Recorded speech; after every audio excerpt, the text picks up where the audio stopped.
Bangla express নিউজে আপনাকে স্বাগত জানাচ্ছি। আমি রোমানা মোর্শেদ। সবসময় আপডেট নিউজ পেতে আমাদের চ্যানেলটি সাবস্ক্রাইব করে রাখুন। এবারে বিস্তারিত খবর জানাচ্ছি। এই সরকারের অ্যাডভাইজাররা বলে পুলিশ বাহিনীর ভিতরে এখন 80% আওয়ামী লীগের লোক রয়েছে। কোন দলের চাপের কাছে এই সরকার যদি হেলে পড়ে যায়, আমরাও এই সরকারকে এক বিন্দু পরিমাণ ছাড় দেব না। ঠাকুরগাঁওয়ে এক সংবাদ সম্মেলনে গণ অধিকার পরিষদের ভারপ্রাপ্ত সভাপতি ফারুক হাসান বলেন, ভারত চাইছে জাতীয় পার্টিকে প্রধান বিরোধী দল হিসেবে দেখতে, যার লক্ষ্য আওয়ামী লীগকে পুনর্বাসন করা। ফারুক হাসান দাবি করেন, জাতীয় পার্টি নির্বাচনে অংশ নিলে 100-র বেশি আসনে জয়ী হতে পারে, কারণ নির্বাচন পরিচালনায় সব সংস্থা এখনও আওয়ামী লীগের নিয়ন্ত্রণে আছে।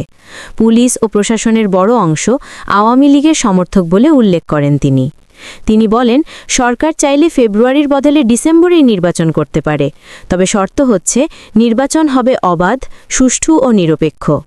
নির্বাচনের জন্য প্রশাসন পুনর্গঠন ও প্রার্থীদের নিরাপত্তা নিশ্চিত করতে হবে। ফারুক হাসান জানান, নির্বাচনের উপযুক্ত পরিবেশ তৈরি হলে গণ অধিকার পরিষদ ভোটের দিকে এগোবে, অন্যথায় ফেব্রুয়ারিতে নির্বাচন হবে বলে তারা বিশ্বাস করেন না।